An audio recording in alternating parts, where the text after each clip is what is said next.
he would make it work. So definitely the combination of those two sides, like they were molding me into a designer. They didn't even know it.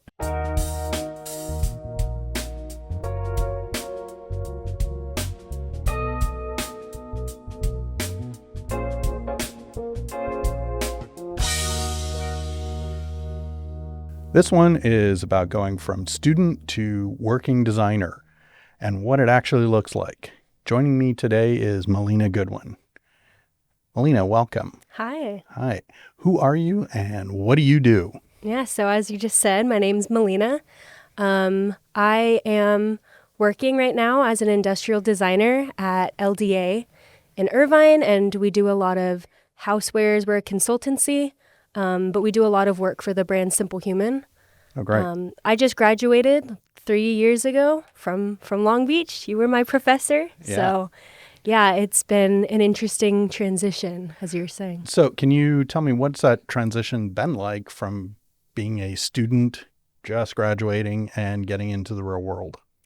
Well, really cool. Really cool to actually be, working adult, got the big boy pants on. And one of the biggest surprises to me was just the change from a 40-hour work week. Oh, yeah.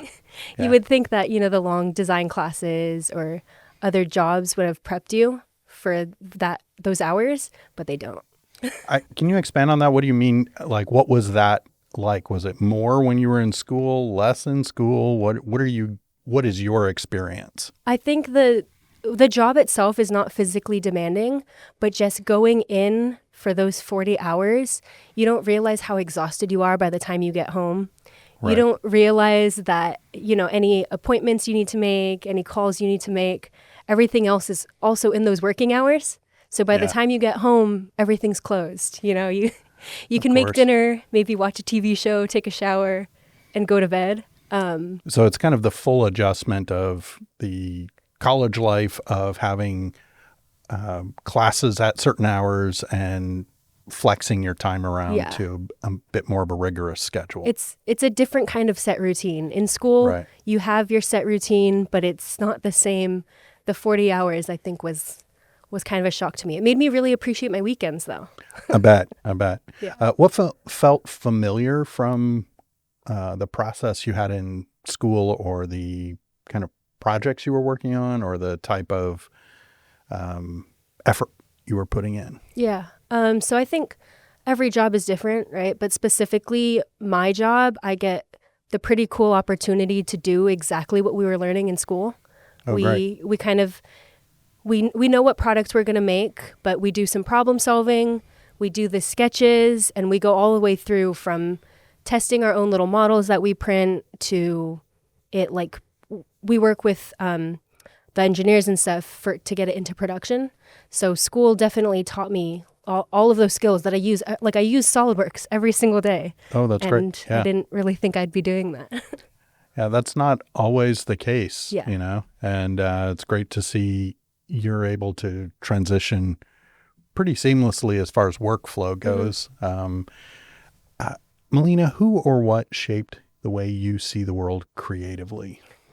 Definitely, I have my parents to blame and to thank. So growing up, my mom, we did all sorts of craft projects together. She taught me how to sew pretty young, how to fold origami.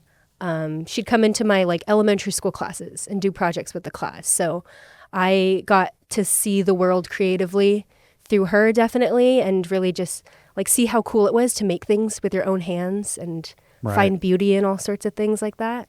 And then my dad is kind of the opposite end, where he just magically knew how to fix anything. Oh, right, in the home, whether it was duct tape or he'd find out how to do it himself. Yeah. Pre-YouTube, I assume. Yeah, pre-YouTube. I don't know what he was doing, but he would make it work. So definitely the combination of those two sides, they were molding me into a designer. They didn't even know it. Sure. Yeah, those are two definite skills that you merge together, especially as an industrial designer. Yeah. What project taught you the most so far, whether it's as a student or now as a working designer, whether it succeeded or failed? Yeah. I think for me, there's not a specific project that comes into mind, but starting off working, I did have to realize that there were a lot of projects where I'd put a lot of hours into it. And, I'd come up with 30 concepts, and then by the end of it, we'd only show 2 of them. So there was a point where that was pretty frustrating. I kind of got down on myself where it felt like all those hours were a failure. Right. So that was a kind of an adjustment of realizing, hey, I'm still learning. I'm not going to get it perfect right off the bat. Those hours weren't a waste, right? Those hours got me to the 2 that were working well. Right. So it's not a specific project, but I think that's something in general where starting, I realized that, and that applied to every project going forward. No, that's great. Yeah, it's a great learning lesson to understand that what you're getting paid for is not just the final 2, but it is that process to get there and learning how to get there quicker. Yeah. And working as a consultancy too, like you do kind of have to keep in mind there is an extent of you're there to serve the needs of the client. So if they want to change directions or they choose a certain direction, sometimes you might not completely agree with it. You can kind of nudge your opinion a little bit, but ultimately, like you're working now, you're doing what they ask for. That feels very familiar. So you're working in a consultancy, you're collaborating with real clients, real brands. What have you learned about working on real projects, real products that you feel maybe you didn't learn in school or weren't quite prepared for? I think the biggest difference and that I've noticed is that we will take as many phases as it takes to get to the final product, right? In school, you get 3 weeks to get a product done. We always know that it could be better, right? But now, working real time, we get to take the time to really refine a project. And so every single phase, we focus on the tiniest thing, like we'll spend 1 week on what the shape of one button looks like. Right. So that's kind of a cool thing. It's also interesting, obviously, to get that pushback from engineers or, hey, we can't make this way. What can we do instead? So that was all very, very different from our school projects. Yeah, you're not limited by a random arbitrary semester timeline. Yeah. It's whatever the client timeline, if they've got a production meeting or something like that. Yep. Yeah. And for school projects also, sometimes we'll have this magical idea of, oh, it's just going to work like this. Right. And so now for these projects is, oh, I have to actually figure out how that's going to work. Right. Yeah. And how's it been collaborating with engineers and other technical people making those conceptual decisions come to life? For me, a lot of time, I think I'm not necessarily working directly with them. A lot of time it's like my boss or, somebody who's had more experience at our company. So I have a little bit of back and forth with them, but for the most part, if I get confused, I just ask someone else like, hey, what are they saying? Right. So collaborating within your own team to gotcha. Yeah. Melina, what does good design look like to you now? It's funny. That's something I've been working on in the last year of really figuring out my sense of aesthetic and distinguishing between what's good design and what's not. Yeah. To make my process of designing more efficient and better. I think good design, that's such an arbitrary it is. Phrase, but it's constantly changing, right? With yes, things can become trendy, but that also has to say about what people are valuing and what people see. So trendy isn't necessarily bad. I think, good design are things that are made with good quality, I would say. But aesthetically, that's always different. It's kind of a moving target. Yeah. Yeah. Good. So you don't feel like you've set on, this is what I think good design is. Not necessarily. Yeah. I mean, a lot of times you can pick something up and feel it, right? Right. The weight of it, how it sits in your hand or how it conforms to your hand. That stuff you can tell, But yeah, I do think design is always changing. Excellent. Excellent. So you've had a chance to take on a bit of responsibility within projects. What does that responsibility feel like that early on in your career? For me, I really enjoy it. I think I've always kind of, I like to take things head on and to like take the lead. If I'm given the position where I know that I'm the lead, that I have the confidence in being able to, kind of help direct other people or be that primary communication source. I think sometimes if I'm not specifically given that position and I see that it needs to be done, I'll be a little hesitant, right? As a young designer, I don't want to be the one stepping on people's toes, telling others who have been there forever what to do. But having the opportunity, like to be the lead of some projects, has been really cool. I personally really enjoy it. I like the responsibility. Excellent. Excellent. Was there a moment that really kind of clicked that I'm doing this for real? Probably within those first couple weeks when the 40 hours were hitting me. I was taking a nap as soon as I got home. Yeah. Yeah, I think just jumping straight into it, it was kind of like, oh, wow. There has been the first project that so I interned at LDA first, and then I took some time off and then started working part-time and then started working full-time. So there was a kind of a big distance between when I first actually started at the company. And when I first started the Simple Human spray bottle, I was on the first phase of sketches. Okay. So obviously I wasn't there for a lot of the production and the development of it. But by the time I got back, they were still working on it. And now it's out and on sale. So seeing that project out in the real world, I think was kind of a big moment too, where I was like, oh, I was there for the beginning of that. Right. It's like, oh, I had a bit of a stamp on that, Yeah. or you're a part of that process. Yeah. Melina, what is inspiring you outside of design right now? For me, something that always inspires me, brings a smile to my face, is just people's ability to want to connect with each other, whether it's, just a farmer's market or a local dance group. So not necessarily too design related, but people wanting to connect and be around each other, craving that human physical interaction, I think I find really inspiring because, in a world where it's so easy for us to all be behind our screens and hide behind that, it's nice to see that. And it does connect to design, as designers, we're designing for people. We need to see different perspectives, see how people interact with things. So I think it's all very important for people to be able to be in physical spaces with other people. Yeah, especially as somebody who is going through the meat of college during the pandemic, where we had to step away from that. We start to value that more now. Definitely. Yeah, I think before that, maybe we took that for granted. Yeah. Such a simple answer, but yeah, COVID definitely left a mark on me.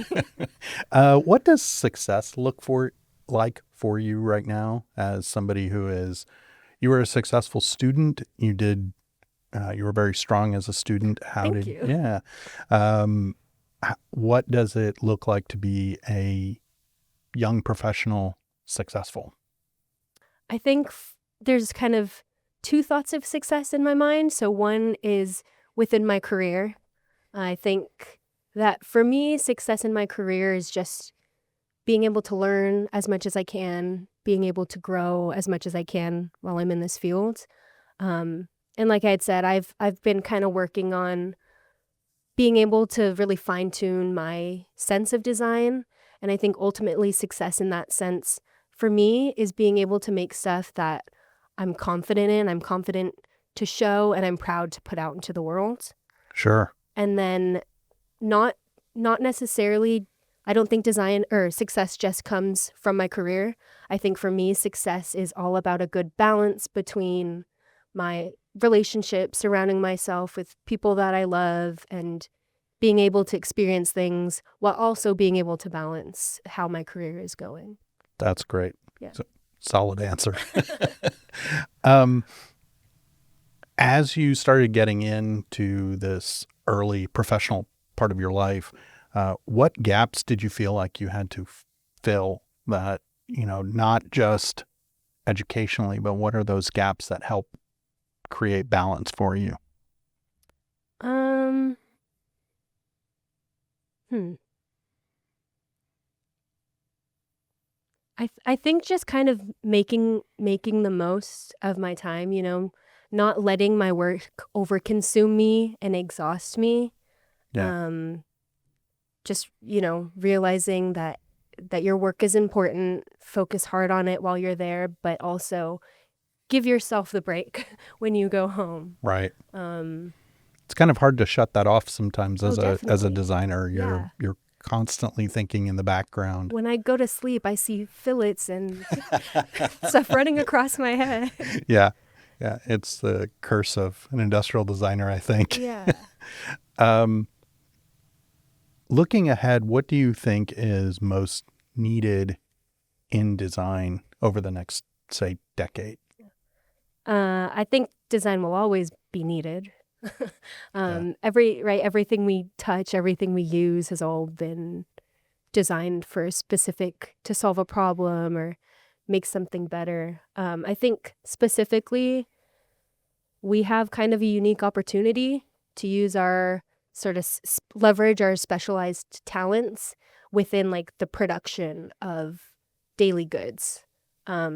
Discovering ways that we can make stuff more responsibly, whether that's, usage of materials, the process itself being more efficient and effective, but kind of thinking about that whole circular design and how what we create is put into the world. Really thinking about those products that we are, mass producing. Right. How can we do these in a way that's better and, still solves people's problems and all of that. Yeah. Do you think designers at your stage can have the most impact by looking at that circular side of design?